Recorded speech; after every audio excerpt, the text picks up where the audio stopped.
Pai Senhor, Pastor Paulo, falando de Bíblia, Shalom, Shalom. Pastor Paulo, responda aí para nós, falando de Bíblia. O apóstolo Paulo não tinha mulher. Como ele dava ensino sobre casamento, Pastor Paulo? Falando de Bíblia, Pastor Paulo, responde para nós aí, que é o irmão Salatiel, de Sertãozinho, interior de São Paulo.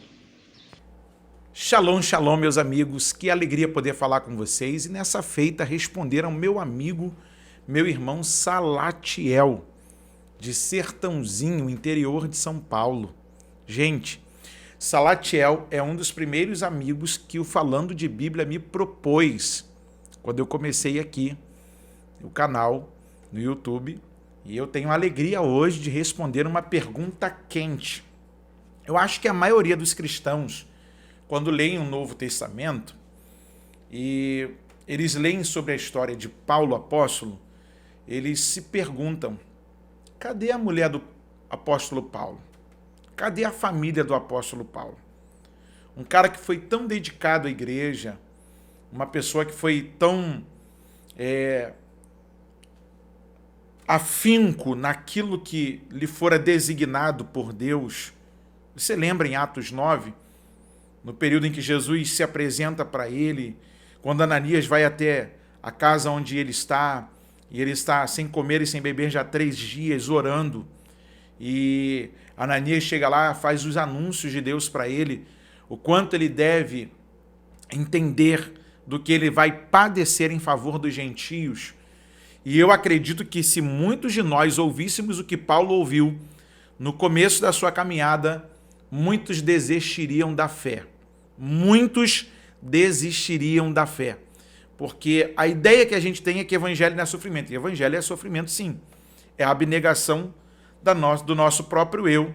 É sacrifício da nossa própria carne. Porque dizer não para o pecado é sempre muito complicado. Porque o pecar é até bom. O problema do pecado é o pagamento, que é o salário, é a morte.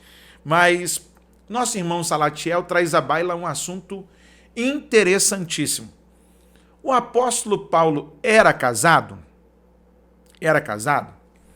Aí eu preciso pensar pelo menos algumas coisas aqui. Primeira delas, Paulo era judeu, ok?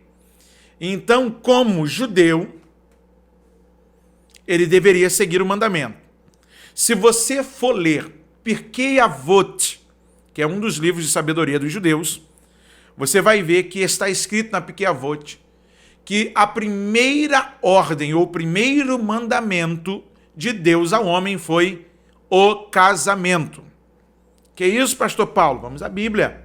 Falando de Bíblia. Falando de Bíblia. Gênesis, capítulo de número 1, verso de número 27. E criou Deus o homem à sua imagem, a imagem de Deus o criou, macho e fêmea os criou. 28. E Deus os abençoou, e Deus lhes disse: frutificai e multiplicai-vos, e enchei a terra, e sujeitai-a, e dominai sobre os peixes do mar, e sobre as aves dos céus, e sobre todo animal que se move sobre a terra. Capítulo 2 do livro do Gênesis, verso de número 24. Portanto, deixará o homem o seu pai e a sua mãe, e unir-se-á à sua mulher, e serão ambos uma só carne.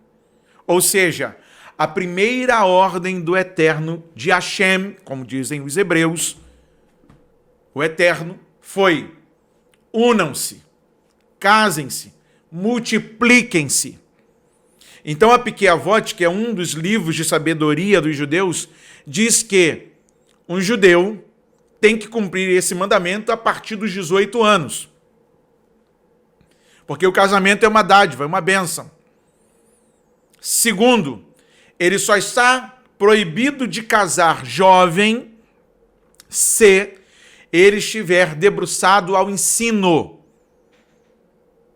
Paulo provavelmente abrogou ou absteve-se dessa questão pela questão de debruçar-se sobre o ensino, porque ele foi um dos melhores alunos de Gamaliel, da escola, uma das grandes escolas judaicas daquele tempo, do seu tempo. E aí, a gente precisa entender qual é o contexto judaico da época, porque esse casamento é uma ordenança divina, é a primeira ordem. Como é que alguém vai falar de casamento para casais, sobre comportamento familiar, se ele não era casado? Isso mexe muito com a minha cabeça. E aí você vê no texto bíblico, as viagens missionárias, Paulo andando com Barnabé, Paulo andando com Timóteo, Paulo andando com João Marcos, Paulo fazendo a obra de Deus, e em nenhum momento você vê Paulo cuidando da sua casa, falando que estava cuidando da esposa, que passou mal, cuidando dos filhos. Você não lê. Mas como bom fariseu, um fariseu naquela época, para ser um fariseuzão, deveria cumprir o mandamento, ou seja, casar, ter família, ok? Mas, vamos à Bíblia? Falando de Bíblia, para responder o nosso irmão, amigo Salatiel, primeira carta de Paulo aos Coríntios, capítulo de número 7, escrito está: ora, quanto às coisas que me escreveste, bom seria que o homem não tocasse em mulher. Mas por causa da prostituição, cada um tem a sua própria mulher, e cada uma tenha o seu próprio marido. O marido pague à mulher a devida benevolência, e da mesma sorte a mulher ao marido. A mulher não tem poder sobre o seu próprio corpo, mas tem no marido, e também da mesma maneira o marido não tem poder sobre o seu próprio corpo, mas tem no a mulher. Ou seja, um manda no outro. 5. Não vos defraudeis um ao outro, senão por consentimento mútuo, por algum tempo, para vos aplicardes à oração, e depois ajuntai-vos outra vez, para que Satanás vos não tente pela vossa incontinência. Digo, porém, isto como que por permissão e não por mandamento. Entenda o que Paulo está falando aos Coríntios. Paulo é judeu, mas Paulo está falando a uma igreja que tem comportamento gregos também, tem influência do helenismo, e aí ele tem que colocar a pauta de ordem para essa igreja doutrinária, também para casais. Verso 7. Porque quereria que todos os homens fossem como eu mesmo, mas cada um tem de Deus o seu próprio dom, um de uma maneira e outro de outra. Verso 8. Digo, porém, aos solteiros e às viúvas que lhes é bom se ficarem como eu. Mas se não podem conter-se, casem-se, porque é melhor casar do que abrasar-se. Todavia, aos casados mando, não eu, mas o Senhor, que a mulher se não aparte do marido. Se, porém, se apartar, que fique sem casar, ou que se reconcilie com o marido, e que o marido não deixe a mulher. Mas aos outros digo eu, não o Senhor. Entenda quando Paulo está instruindo a igreja de forma particular e quando ele está falando coisas da parte de Deus. Todavia, verso 10, aos casados mando, não eu, mas o Senhor, que a mulher se não aparte do marido. Verso 11, se porém se apartar, que fique sem casar, ou que se reconcilie com o marido, e que o marido não deixe a mulher. 12, mas aos outros digo eu, não o Senhor. Se algum irmão tem mulher descrente, e ela consente em habitar com ele, não a deixe. 13, e se alguma mulher tem marido descrente, e ele consente em habitar com ela, não o deixe. 14, porque o marido descrente é santificado pela mulher, e a mulher descrente é santificada pelo marido. De outra sorte, os vossos filhos seriam imundos, mas agora são santos. 15. Mas se o descrente se apartar, aparte-se, porque neste caso o irmão ou irmã não está sujeito à servidão, mas Deus chamou-nos para a paz. Ok? Vamos até aqui. Mas capítulo 7 da primeira carta aos Coríntios, versos de número 8 e 9. Digo, porém, aos solteiros e às viúvas, que lhes é bom se ficarem como eu. Como eu o quê? Mas se não podem conter-se, casem-se, porque é melhor casar do que abrasar-se. Olha o que Paulo está falando. O mesmo Paulo que fala aos Coríntios é o mesmo Paulo que fala aos Efésios no capítulo 5, a partir do verso de número 22. Vós, mulheres, sujeitai-vos a vosso marido como ao Senhor, porque o marido é a cabeça da mulher, como também Cristo é a cabeça da igreja, sendo ele próprio o salvador do corpo.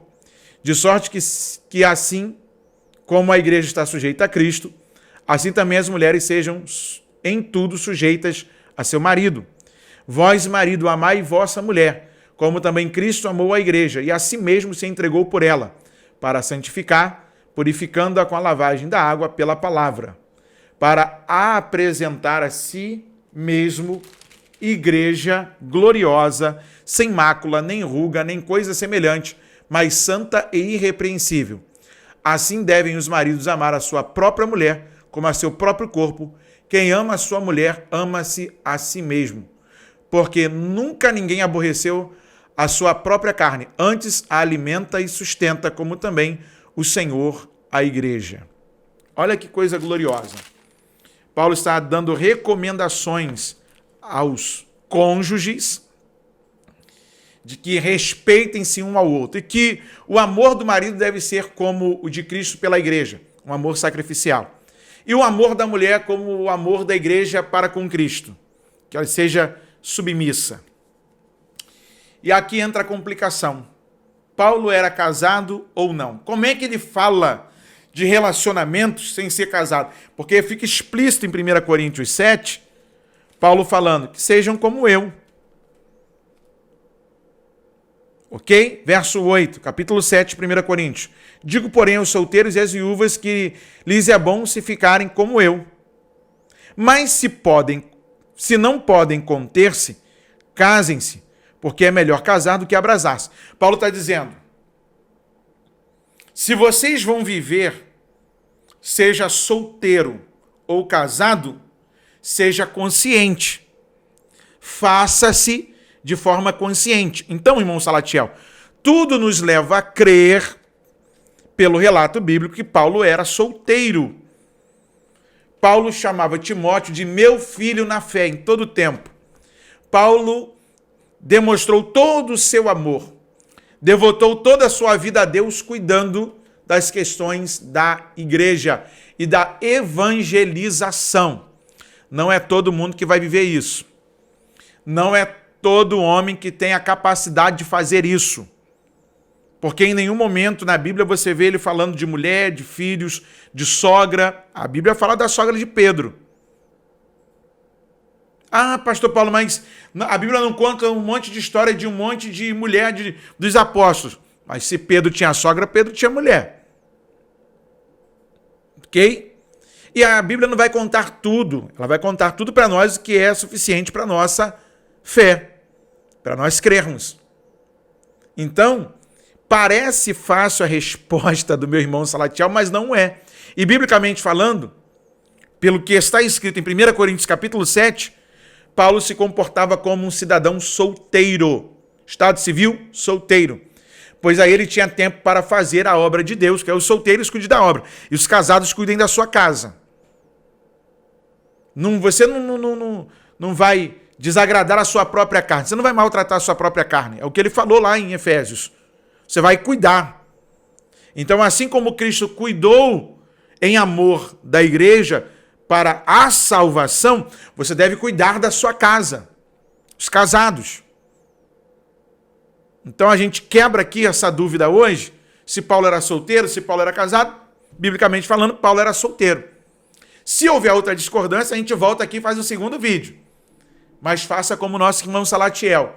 Envie o seu vídeo, faça a sua pergunta, fale de onde você está falando e aqui nós vamos fazer a gravação da resposta com muito carinho, abrindo a Bíblia para a gente juntos caminharmos para o louvor da glória do nome do Senhor, buscando o conhecimento.